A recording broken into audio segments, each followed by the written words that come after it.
आग जुगरे राजापुत्र माने गुरुकुल रे पाठ पढ़ुले साधारण जीवन जापन करुले। गुरुंग फल संग्रह करुले, होम काठ जंगल संग्रह करुले, गुरुमाता विभिन्न कार्य साहाय्य करुले, गुरु गाई चरैवा नौले। एसबू भितर से जीवन सत्यता को देखुले, सेठाकर जीवन और समस्या देखुले, से जीवन वास्तवतार अनुभव होता। दुख लगुच आजिकल छोट छोट पिला माने जीवन कौन जानी ना, सामान्य विफलतार आत्महत्या करुछंती। पितामाता माने जीवन क्यों बयस किपरि क्यों समस्या को समाधान करिवो अंगे लिभे थिबा कथा सेमानक सहित शेयर करंतु। आजिकल कम संख्यार संतान, तेणु आमे सब प्रकार सुख देबा को चाहूचु, किंतु जीवनर वास्तवता ज्ञान सेमानक नितांत आवश्यक। आजिकल बहुत मनलोभा और चाकचक भरा दुनिया रे क्योंटी ठीक जाने से माने जानी पारो नाहंती। जय जगन्नाथ। मोर चैनल दृष्टि एस्ट्रो को आपण मानको स्वागत। राशि चक्र पंचम राशि सिंह राशि। सिंह राशि एवं सिंह लग्न व्यक्ति मानक पई जुलाई 2025 किपरि कटिबो आसंतु जानिबा। सिंह राशि अधिपति सूर्यदेव ए मास एकादश एवं द्वादश भाव रे रहिबे। आपणकर कर्म क्षेत्र स्थिति भल रहिबार संभावना रहिछि। चाकरी हेउ किबा व्यवसाय हेउ लाभवान हेबार संभावना रही। परिवार रे विशृंखला देखा दे पारे। भाग्य किछि क्षेत्र रे आपन को सहयोग करिवार संभावना रही। शिक्षा एमास आपणकर भल रहिबो।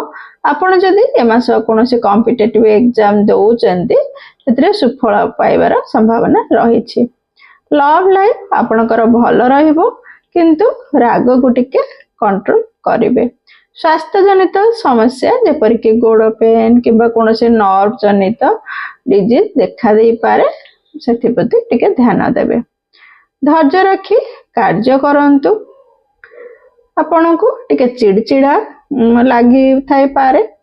शांतिपूर्ण भाव रे समस्यार सामना करंतु। भाभी चिंती कार्य करिवे।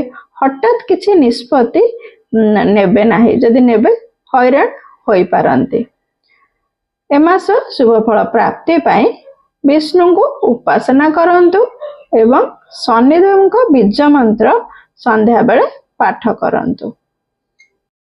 राशि चक्र षष्ठ राशि कन्या राशि। कन्या राशि एवं कन्या लग्न व्यक्ति मानक पई 2025 किपरि कटिबो आसंतु जानिबा। सूर्यदेव एमास आपणकर दशम एवं एकादश भाव रे रहिबे। राशि अधिपति बुधदेव एकादश भाव रे रहिबे।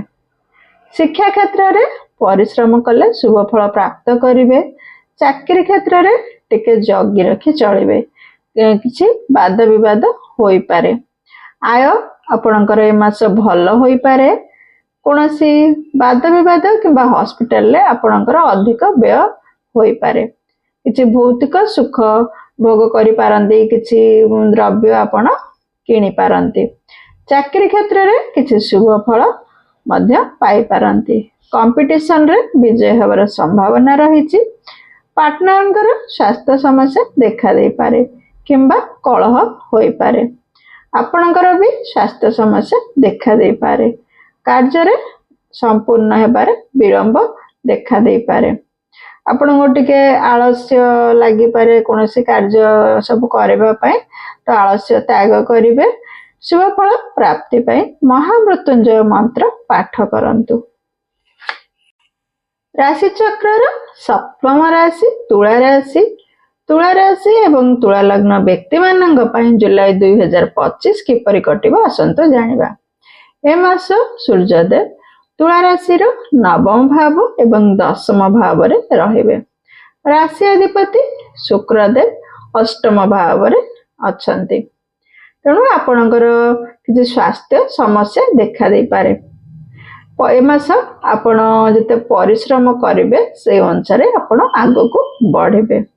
व्यवसाय रे आपणकर उत्साह देखा देबो। किछि इच्छा पूर्ति भी ए मास आपणकर होई पारे।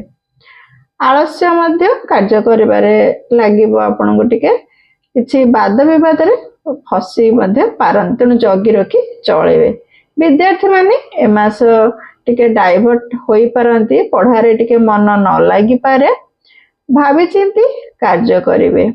କର୍ମକ୍ଷେତ୍ରରେ ଉନ୍ନତି ଦେଖାଦେବାର ସମ୍ଭାବନା ରହିଛି। ଦାମ୍ପତ୍ୟ ଜୀବନ ଏ ମାସ ଆପଣଙ୍କର ଭଲ ରହିବ। ଲଭ୍ ଲାଇଫରେ ଏ ମାସ ମଧ୍ୟମ ଫଳ ପ୍ରାପ୍ତିର ସମ୍ଭାବନା ରହିଛି। ଶୁଭ ଫଳ ପ୍ରାପ୍ତି ପାଇଁ ହନୁମାନଙ୍କ ଆରାଧନା କରନ୍ତୁ। ରାଶିଚକ୍ରର ଅଷ୍ଟମ ରାଶି ବିଛା ରାଶି। ବିଛା ରାଶି ଏବଂ ବିଛା ଲଗ୍ନ ବ୍ୟକ୍ତିମାନଙ୍କ ପାଇଁ ଜୁଲାଇ 2025 କିପରି କଟିବ ଆସନ୍ତୁ ଜାଣିବା। ଏ ମାସ ସୂର୍ଯ୍ୟଦେବ ବିଛା ରାଶିର ଅଷ୍ଟମ ଏବଂ ନବମ ଭାବରେ ଏ ମାସ ରହିବେ। ରାଶି ଅଧିପତି ମଙ୍ଗଳଦେବ ଦଶମ ଭାବରେ କେତୁଦେବଙ୍କ ସହିତ ଅଛନ୍ତି। ମାସ ଶେଷ ବେଳକୁ ମଙ୍ଗଳଦେବ ଏକାଦଶ ଭାବକୁ ଚୟନ କରିବେ। ଏ ମାସ ଭାଗ୍ୟ କିଛି କ୍ଷେତ୍ରରେ ଏ ମାସ ଆପଣଙ୍କୁ ସହଯୋଗ ନ କରିପାରେ। ବ୍ୟବସାୟରେ ଉନ୍ନତି ଦେଖା ଦେଇପାରେ। ଚାକିରି ଆପଣଙ୍କର ପରିବର୍ତ୍ତନ କରିବାକୁ ଇଚ୍ଛା ହେଇପାରେ। ସେଭଳି କିଛି ସ୍ଥିତି ସୃଷ୍ଟି ହୋଇପାରେ। ଧୈର୍ଯ୍ୟର ସହିତ ଭାବିଚିନ୍ତି ନିଷ୍ପତ୍ତି ନେବେ। ପରିବାର ସହିତ କିଛି ଭଲ ସମୟ କଟିବାର ଆପଣଙ୍କର ସମ୍ଭାବନା ରହିଛି। କିଛି ବିଶୃଙ୍ଖଳା ମଧ୍ୟ ଟିକେ ଦେଖା ଦେଇପାରେ। ଶିକ୍ଷା କ୍ଷେତ୍ରରେ ପରିଶ୍ରମ ଅନୁଯାୟୀ ଫଳ ପ୍ରାପ୍ତ କରିବେ। ଲଭ୍ ଲାଇଫରେ ମିଶ୍ରିତ ଫଳ ପ୍ରାପ୍ତ କରିବାର ସମ୍ଭାବନା ରହିଛି। ଶୁଭ ଫଳ ପ୍ରାପ୍ତି ପାଇଁ ସୁନ୍ଦରକାଣ୍ଡ ପାଠ କରନ୍ତୁ। ଭିଡ଼ିଓ ଯଦି ଆପଣଙ୍କୁ ଭଲ ଲାଗୁଥାଏ ତେବେ ଲାଇକ୍, ସେୟାର ଏବଂ ସବସ୍କ୍ରାଇବ୍ କରନ୍ତୁ।